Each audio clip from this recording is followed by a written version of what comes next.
Hello! Welcome to this edition of Sabado Nights Live. This is Steve Lu welcoming you to beautiful White Beach, Puerto Galera.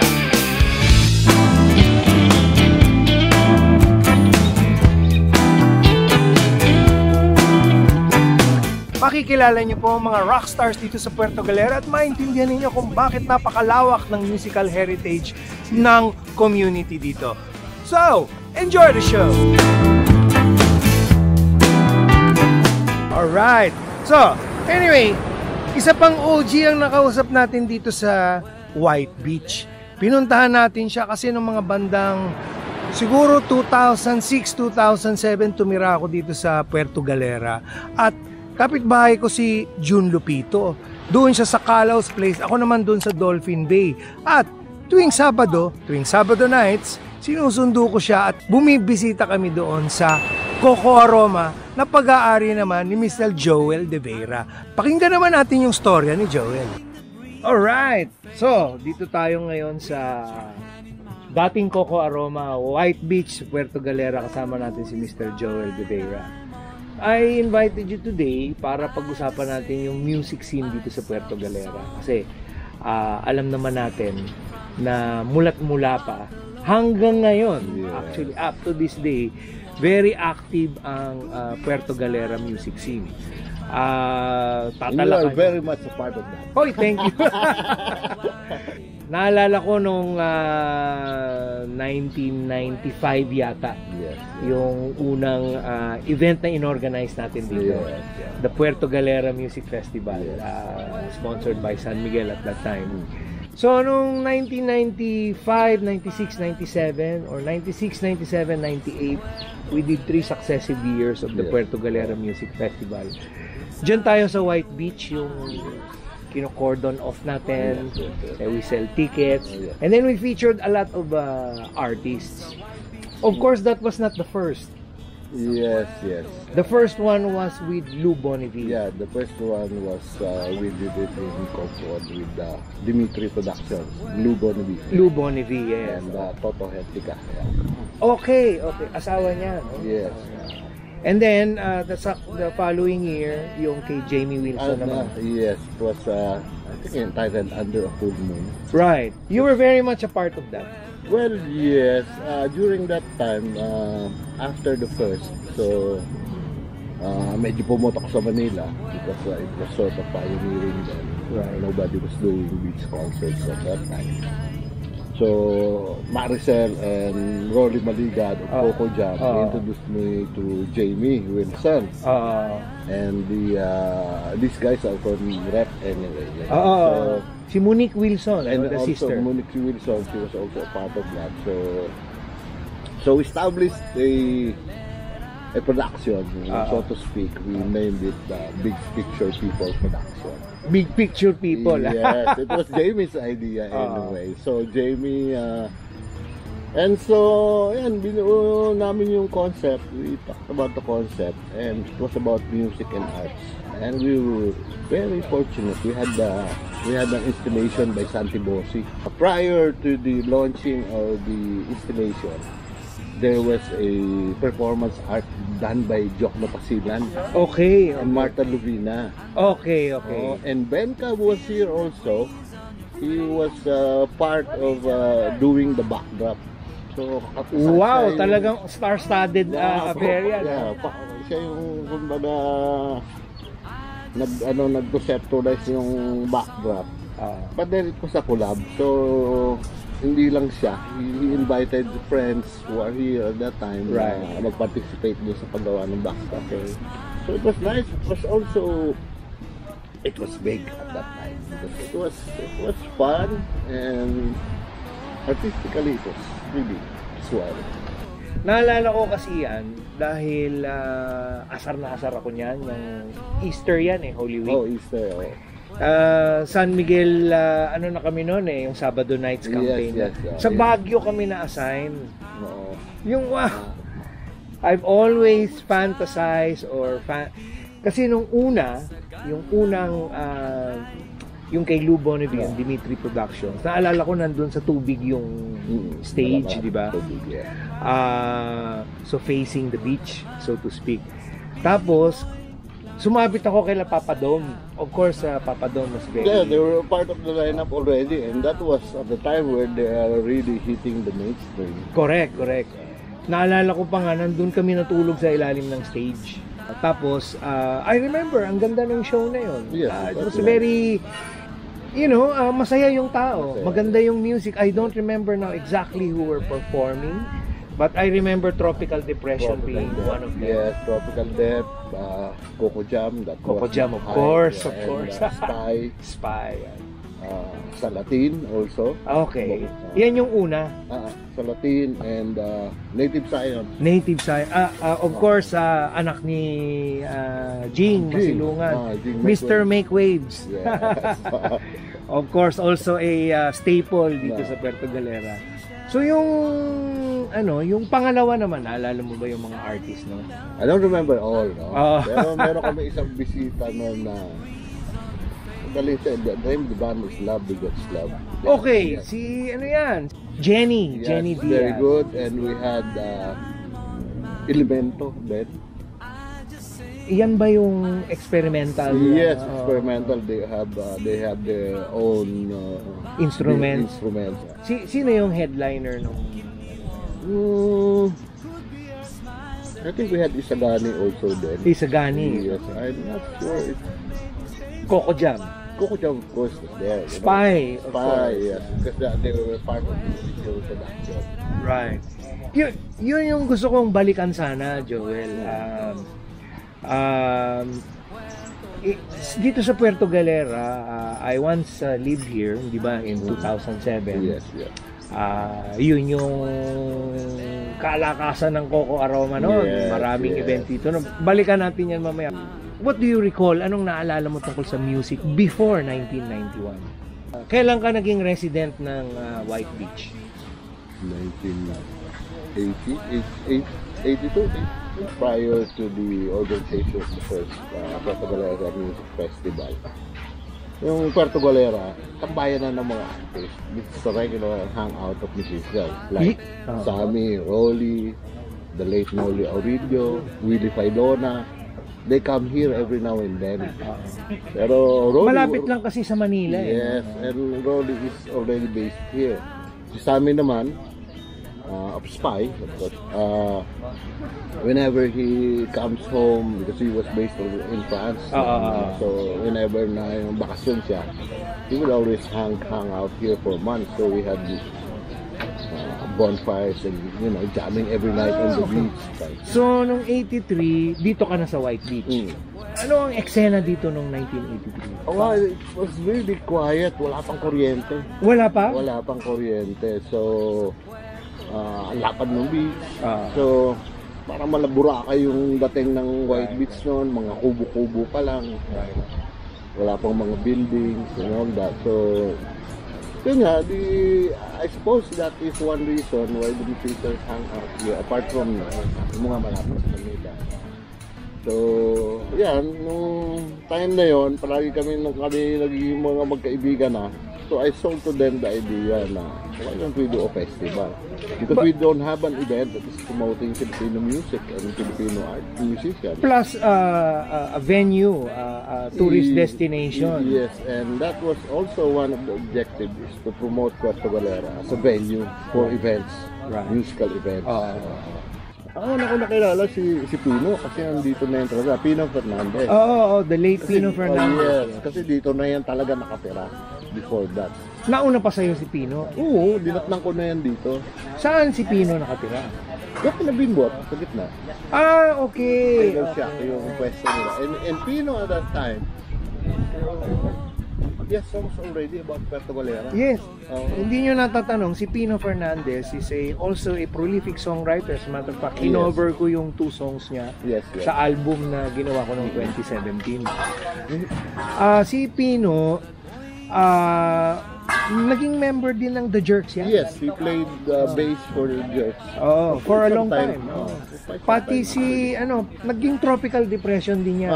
Tropical Depression. Percussionist ng doon kay Bimbot nagja-jamming na siya. Yes, that was the start. Doon ang tambayan ng tropa. Anong year yan? 82, 83. There was already a music scene. Oh, wow. And apart from the local musicians, ang dami mga foreign artists na dumatating. Artist talaga. Artist, mga musicians. So, magiging katambayan, magiging tropa yan, mag-stay ng mga 2 weeks. So, gabi-gabi jamming yan. Okay. Bonfire lang. Yes, a big bonfire. Right. And then, who else came as far as you remember? Ayun, sila nagpupunta dito rin sila, Chikoy, pura. Si Chikoy. Si Willie Filona. Si Willie Filona ba, hindi siya taga rito? No, he's from Pampanga originally. Okay, so Willie Filona. Mga contemporaries nila Ram Lopez yan eh. Okay, folk singing. Yeah, sila yung mga original. Pati naman yung sinasabi, nag-umpisa din sila sa folk singing. Si Chikoy din, yes. I know that for a fact. Before they graduated into forming their own band. And at that time, yun yung trend eh, di ba? Cosby Stills, di ba? mga JT and all this. So, yes.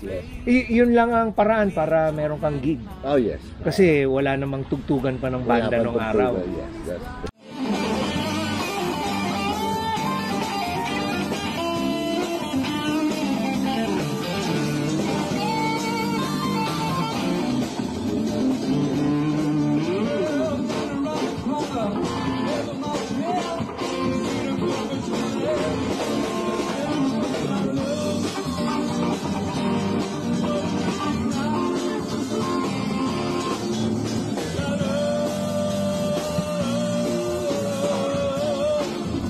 1991 yung unang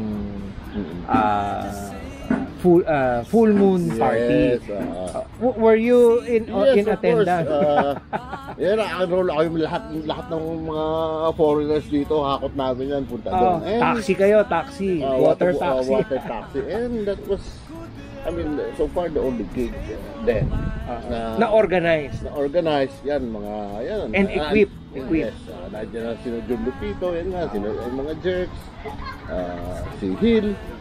Si Gilles. Gilles, okay. Yun na, is sax. Okay. Flute. Yes. Percussion. Yes. Although I had not had the privilege na ma-meet ko si Gilles at si Willie Filona. I think kaya napapunta si Hill dito, Goa din ni Pino. What started it all was that this guy who owns this bar in Manila, this bar where the Habit House. Jim Turner. Yes, he established a Habit House in town. Yung pala yun. So nagdatingan dito yung sila Pino, sila yung tumutugtog. I see. And so eventually, kumalat yung... Alam mo ba kung anong year yan? Earlier pa yan. Hindi mo na inabot? Hindi ko na inabot yung Habit House. I see, okay. Alright.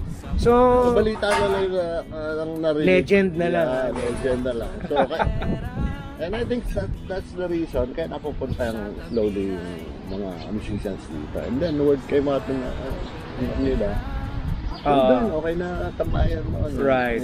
It was an easy life then. Everything was cheap. Of course, we wanted the foreigners to have a good time and a taste of what Filipino music is. Right. Kasi at that time, kumbaga, I wouldn't call the bands as well established, pero kumbaga matinik na yung mga yun. I mean, yes.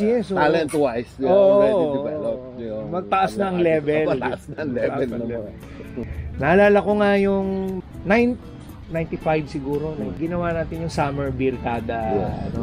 Kasi nga para lang to ensure na makasama na ako. Sabi ko na mag-organize. I was chummy with the San Miguel Beer people. So we got them to sponsor. Kung naalala mo yung binisita tayo ng Channel V yata. Yes. O MTV Asia. MTV Asia. And Mike Kasem, yes. And that was very good. I mean, you gave a very extensive media exposure for the event. And later on, we even had some sporting events. I think on the next year na yun. Hindi, meron na tayong beach football at aquathon. Yes. Aquathon pa lang kasi swim and run. Yes. And I remember yung mga banda na nung third year, My first was Putreska, Yeah. Rizal Underground, Yes. of course Native Zion, and some others. And we did it for 3 successive years. The following year, triathlon na nga yata yung Yes, we did off-road triathlon. Off-road triathlon, Yes. correct. Tapos, yung third year, alam ko free concert na yung ginawa natin. Isa pa sa mga partners natin dyan ay si Toto Delgado. Oh, yes. Yeah, si Toto, up to this day, in 2022, meron pa siyang live music. Oh, yes. Oo. From 2003 naman to 2013, yung Puerto Galera Reggae Festival naman.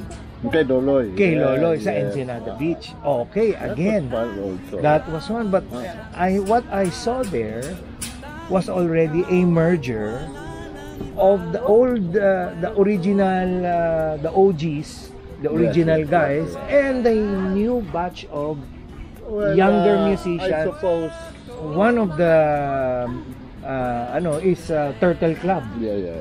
Na Ano naging na yan kasi parang naging offshoot na yan. Nung una kasi, nung tumigil na ako, natigil na yung festival, binuksan ko na yung Coco Aroma. correct. Yes. So, And when was Coco Aroma? We started our around that time. 2005. Around that time. So, kasama mo dito si Ricky Cui. No, hindi pa. Kami pa rin na Pino, ni na Toto. Si Pino at Toto, okay. Pino, Toto, ako. Tapos we had this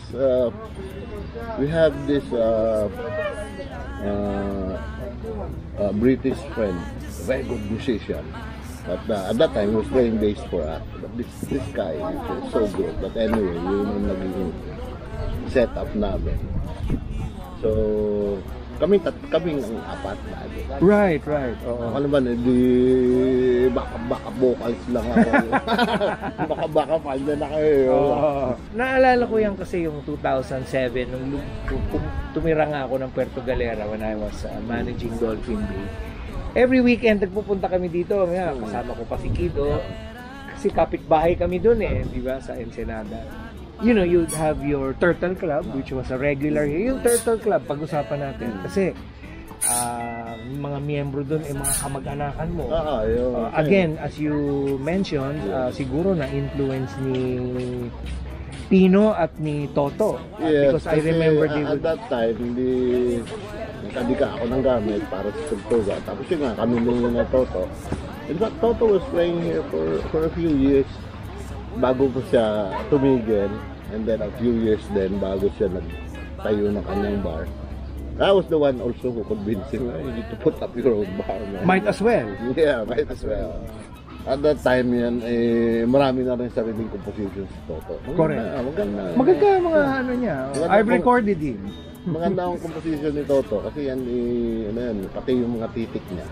Influence ni Pino. Yan, napakalaki na influence ni Pino sa amin kasi parang siya yung pinaka-musical director Elder, OG OG. Again, tapos may napakaselan yan. Yung pagdating sa music, even, as you can see, even down to the lyrics. Kumbaga, piling-pili yan na maglatag ng lyrics hanggang sa how to perform. Turuan niya yung mga itong Turtle Club. Pero mga Turtle Club, so, parang yung backup namin yan nung una. Backup namin din na Pino, nila Toto. Sila yung rhythm section. Yeah, sila yung rhythm section.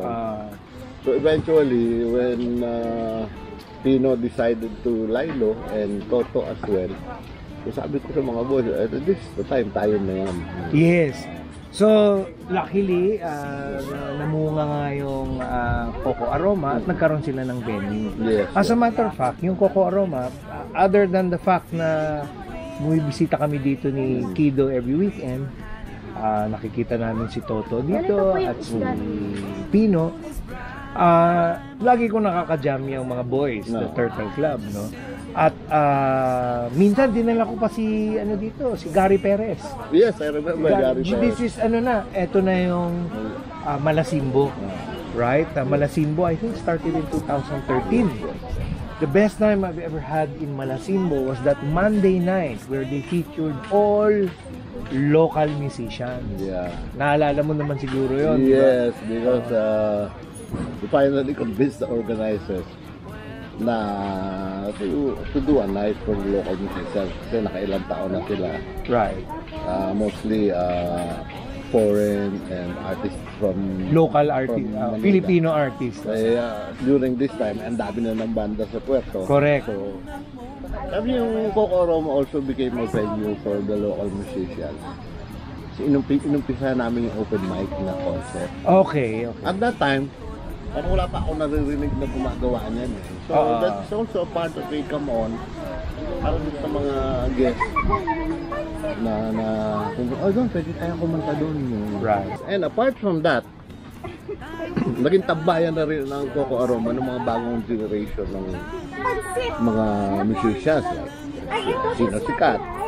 Aha, Yes. yung mga Manila-based na naka-discover na Sino ng sikat? Puerto Galera. Yeah, sino sikat? Si Jay ng Kamkasi. Okay. Si hang out here, si Kichinadal. Okay. These guys, they hang out here. And Si Bunny Liwanag na lagi rin nandito. Si Bunny. Yeah. So, up to the time na nag-umpisa yung Malasimbo, maraming, kasi lagi ako nandito rin noon. Yes. So, maraming mga local musicians that show. Yeah. As a matter of fact, the Boracay entourage would stop by Coco Aroma before mga friends ko yon dahil by this time I had lived in Boracay. No? So, yun nga, pero hindi nawawala dito si Rolly Maligad. Lagi tayong pabalik. And Jun Lupito also. Yes. Kasi nga, kapitbahay ko siya doon kay Kito's Place. Sort of yung mga mainstay. Malaki ang naging influence sa akin ng mga yan. No? Especially si Rolly. I covered 2 of his songs sa album ng Acoustic Blues Experiment. So, of course, si Jun Lupito in 2007 was also a resident of Puerto Galera. Yes. Yung ginagawa niya si Jun, nung tumira yan dito. So, bali, ikot yan. Okay, 1 week dito kay Loloy, sa Ensenada. 1 week kay Kido. Right. 1 week dito sa akin. Right. Ganun, parang... Right. Yun nga, napaka-rich and diverse ng music scene dito sa Puerto Galera. No? Thanks siguro in part doon sa mga OGs nga na nauna dito. Hindi mga tayo na yung mga promotor noon. Yung influence yan, yung mga pinagagawa natin. Gusto ko lang balikan yung sinasabi ko nga sa'yo kanina na yung tungkol sa Malasimbo. That Monday night of locals where I saw yung mga very young new breed of musicians together with the legends. Yes. Of course, sila Joven, yung banda niya noon, sila yung isa sa mga nauna. Sumunod si Toto with Pino. I was very... Doon sa set ni Toto at saka ni Pino, Pagong ang backup. Turtle Club, yes. Kasi kami naman yung mga original na magkakasama talaga. Right. It was such a great pleasure for me. Natutuwa naman ako, na-capture ko yung event. I was aspiring to become a photographer. So, maganda naman yung mga shot. Meron akong mga shots ni Pino doon. And nandito nga tayo noon hindi pa kasama natin si Gary Perez. Yan talaga ang charm ng Puerto Galera.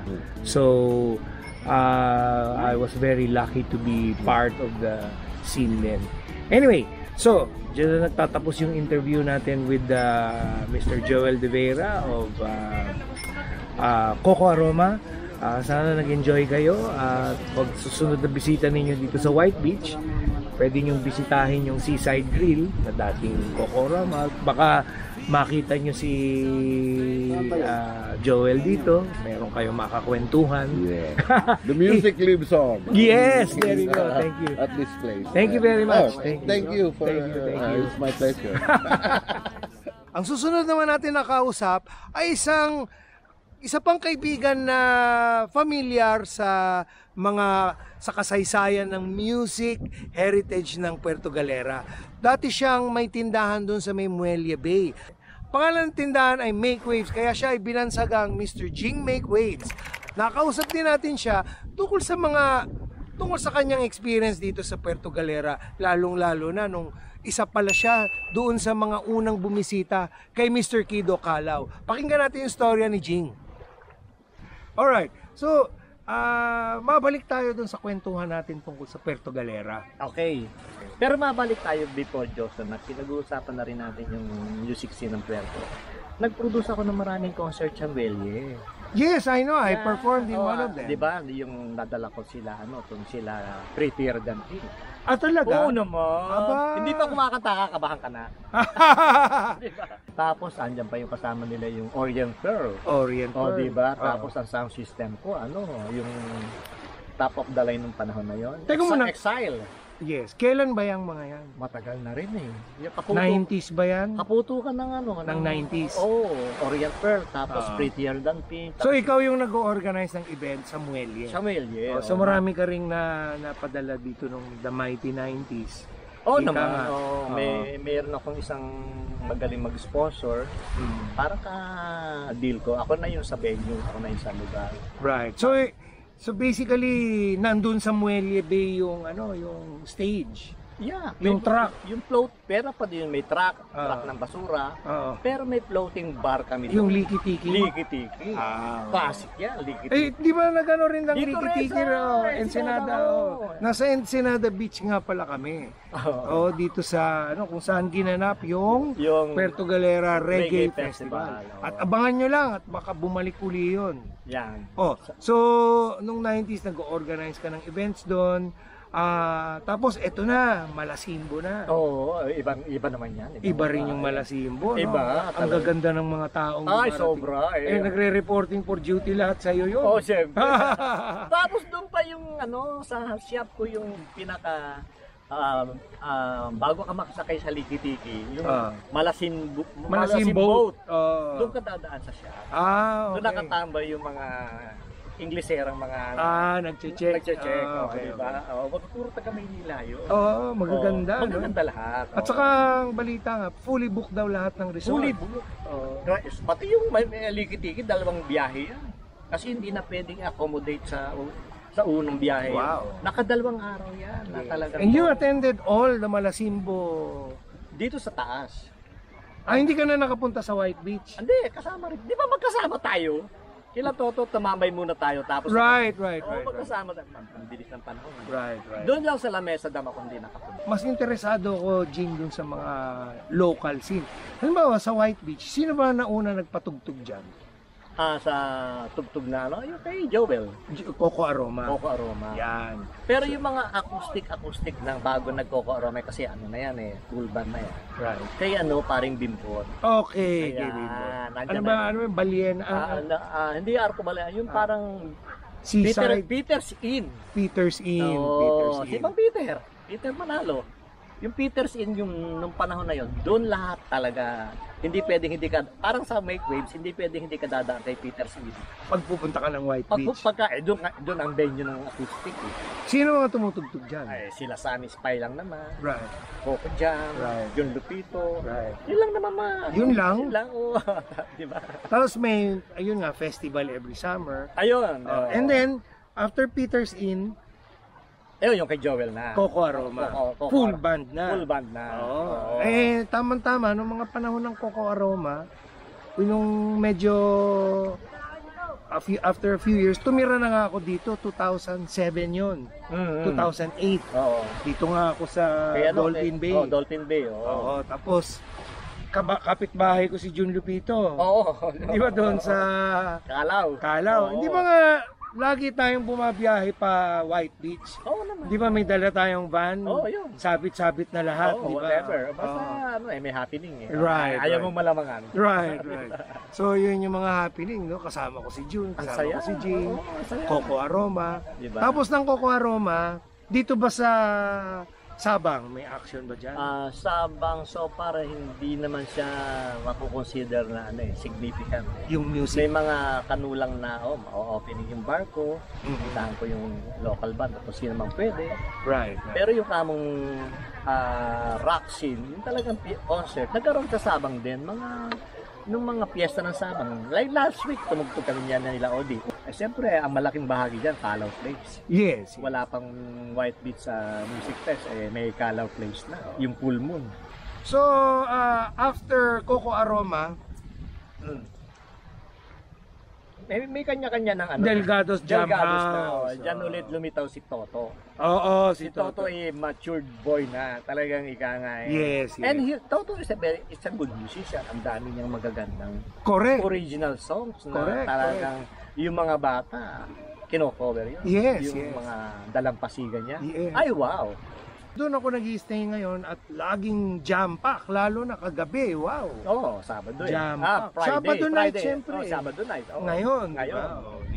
Ay, napasama ka rin pala doon sa cruise ng Coco Beach. Oo, yung Explorer. Oo. Masarap din yun. Oo. Ay, talagang ibang buhay doon pa. Talagang Kayo on-board musicians kayo. Oo. 1 week cruise yun, di ba? One week cruise, sasakay ng Huwebes ng gabi, bababa ng Huwebes ng maga. Okay. Tuloy-tuloy yung pagdating ng hapon, may sasakay na ulit. Right. Every week, continuous yan. Walang tigil yan. Right. Sa lahat ng bagay masaya, pagkain, bisyo, alak, yung pinupuntahan mo, una mo titirahin. Boracay agad eh. Maghapon kayo doon. Right. Manggugulo kayo doon sa Boracay, di ba? Kasama. Katapos noon, ng paggabi, sailing to Palawan. Right. 5 araw kami dyan. Lahat ng parting magagandang ng Palawan. This is Steve Lou for Sabado Nights with G. Hello. Make Waves. Make way! Anyway, bago matapos itong Puerto Galera episode dito sa Sabado Nights with Steve Lou, ibabalik natin ang ating food correspondent, Miss Katia, to do a review of a few of the foodie places here in Puerto Galera. Panoorin nyo. At sa gandang mong taglay, pag-asa ang hatid. At ang lungkot ay di ko dama. Sa piling mo'y lagi akong masaya. Sa kanlungan mo'y wala akong alala. Tanging ikaw ang siyang sinta. Tanging ikaw at wala nang iba. O Puerto. Hiya, we're here at Resto Veranda, about to have some dinner. So we're starting off with some cream of mushroom soup, hummus, and dip.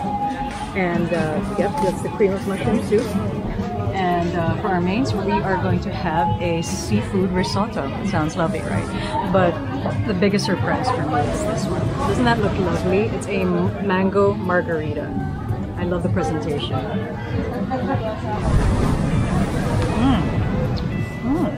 It's rather lovely. Well, okay. Sante. Pip pip. Bon appetit.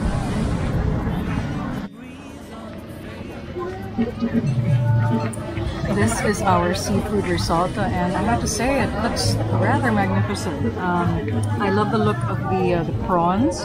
I think it's got mussels as well, and a wee crab, a little crab over here on the side. All in all, nice little touches.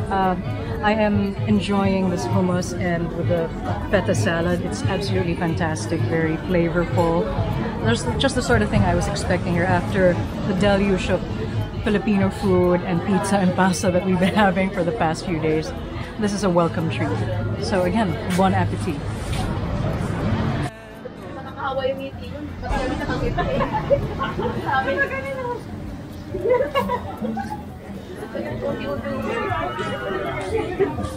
Okay, so once again, I have inhaled everything, and I have to say the food is absolutely delicious.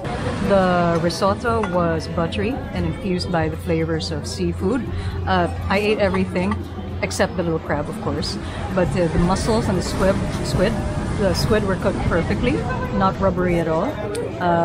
Again, the hummus was very flavorful, the kind of flavor I've been looking for, drenched in olive oil and the flavors of feta with the black olives. Absolutely perfect as a starter. And the mushroom soup was okay, a little on the thin side, could have been a bit thicker and creamier, yeah. The mango margarita is, again, absolutely lovely. I'm just nursing it, taking my time with it. Very potent.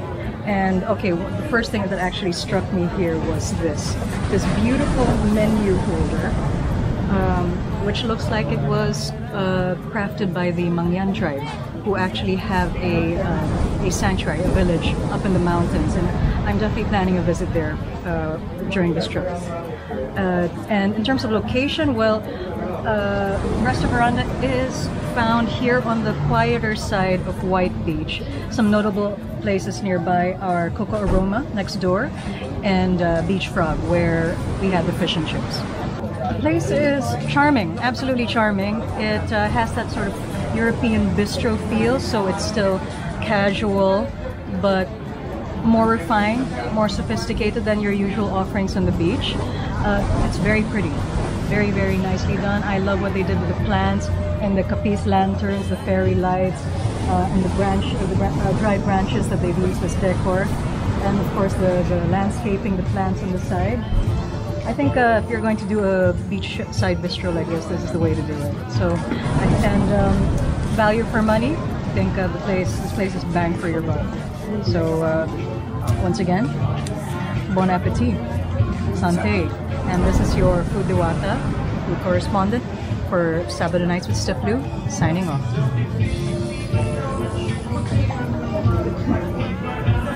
Stay for a while, Puerto Galera, down in Puerto Galera. Ang tulad mo'y isang awit.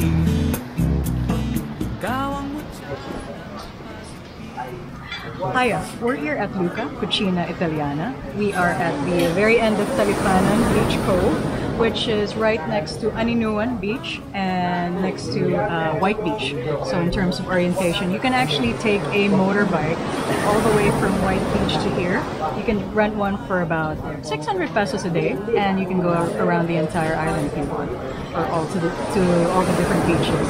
So we've ordered a carbonara. I'm not quite sure if it's the Italian or the Pinoy style carbonara, but it's a very generous portion. And we ordered the Lucas pizza, which has tomato, ham, salami, mushroom, mozzarella, and onions. Plenty of onions actually. It looks fully loaded. And I am having a piña colada. So, bon appetito. Ciao, ciao.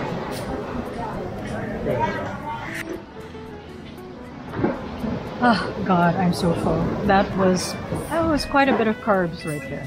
So the carbonara, which was Pinoy or Filipino style, had a lot of cream, a bit of pepper seasoning, the usual things that go in carbonara with bacon and a bit of cheese. You couldn't really taste the cheese very much though. I think it needed a little bit more of that. The pizza was very filling, very fully loaded. The ham, rather the salami, the onions. I especially love the generous heaping of onions on it. And I had a piña colada, which was more piña rather than colada, or rather didn't have as much booze as I would have liked. But it's still early days, and we still have the rest of this beautiful sunny day to enjoy. And also had a coffee. Not sure if this was a single espresso or a doppio, which means double to the Italians. So anyway, I mean rather double shot for the Italians. So anyway, in terms of double shots, I've definitely had my double shot of carbs for the day. So I'm going to sign off as your Food Diwata and food correspondent. Ciao, ciao. Puerto Galera, doon sa White Beach, sa Puerto Galera, sa may Minolo, sa Puerto Galera, sa Balapero, sa Puerto Galera,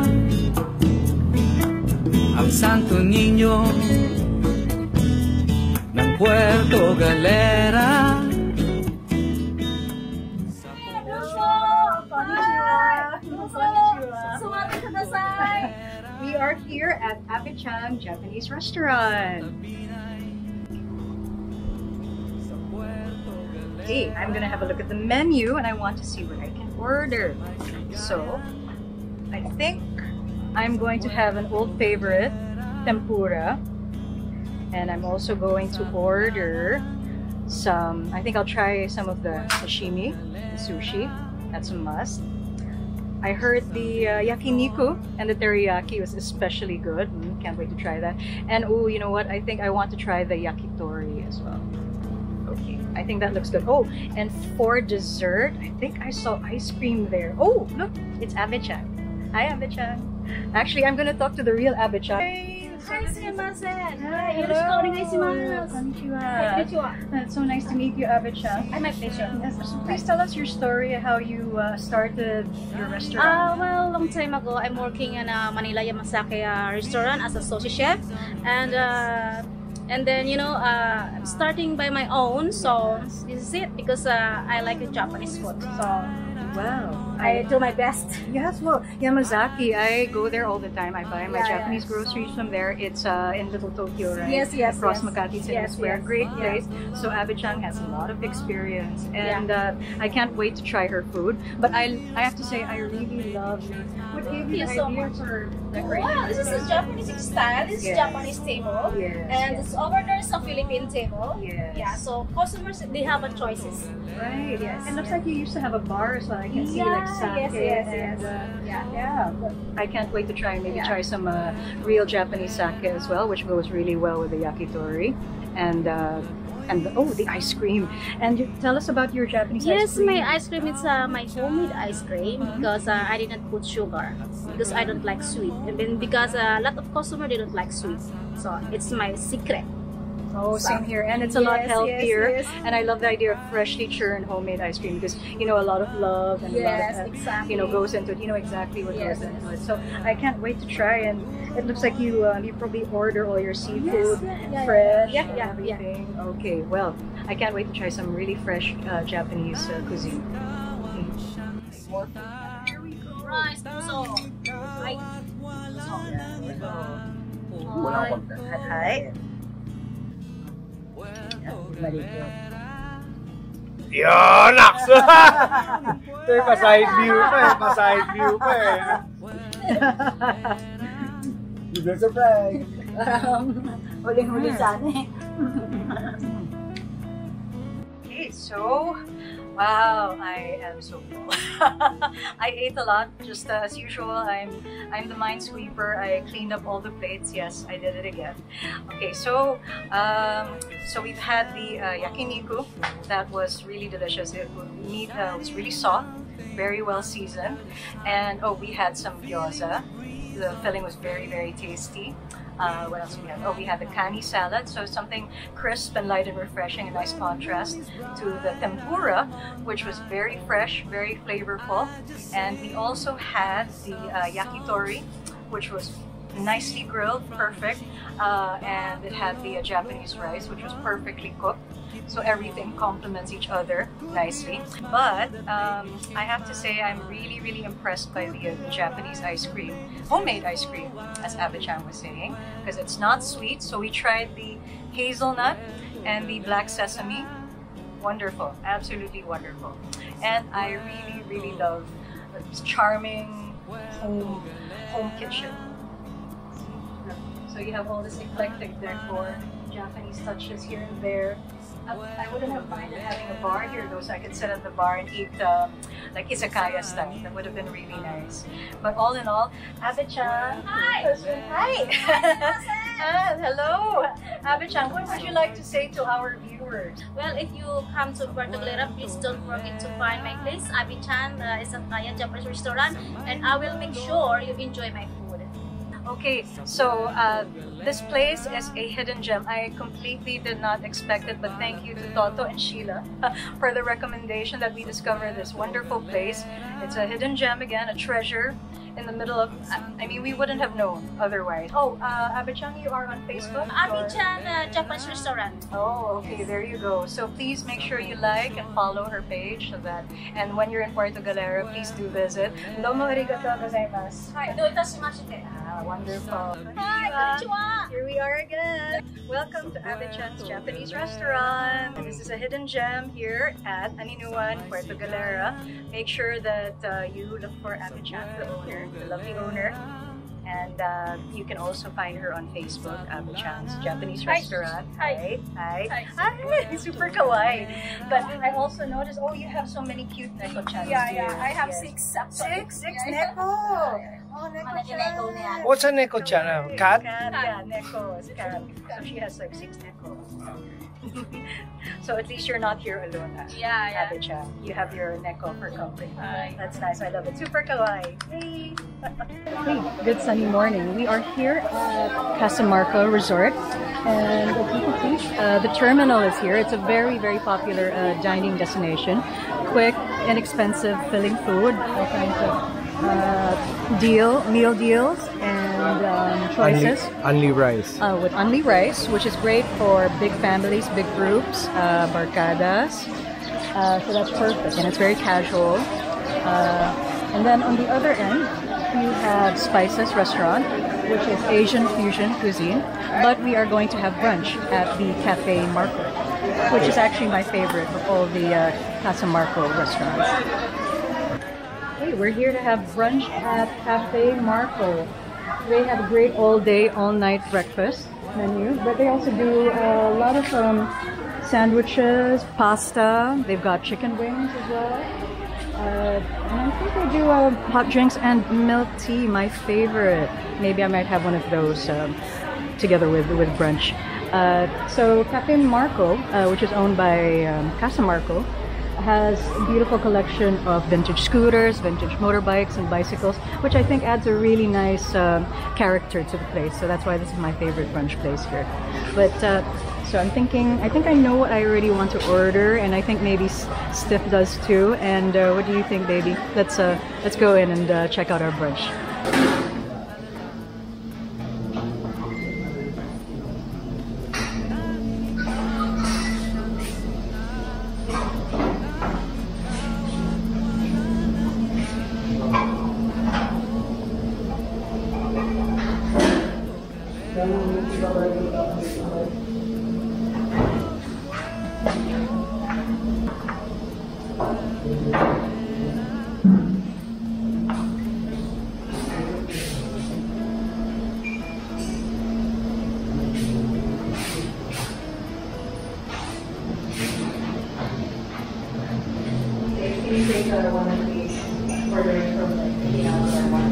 Sure, let me just finish it.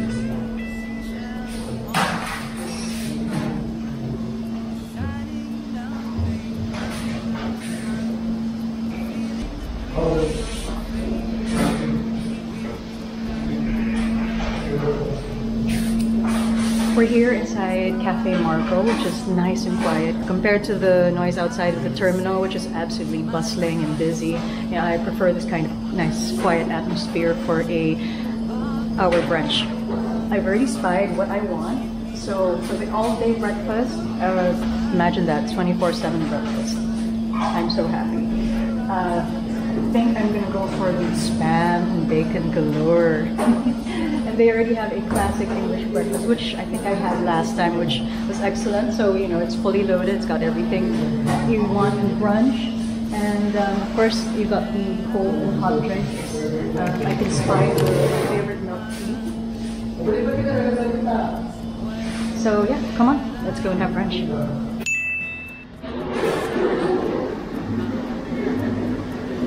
Please say something na lang. Oh, look at that. That looks so good. Wow.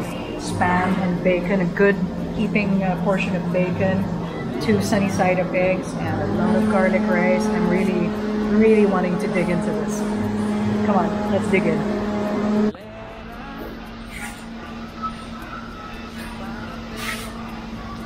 I am absolutely stuffed. That spam and bacon galore was just, man, I'm just stuffed.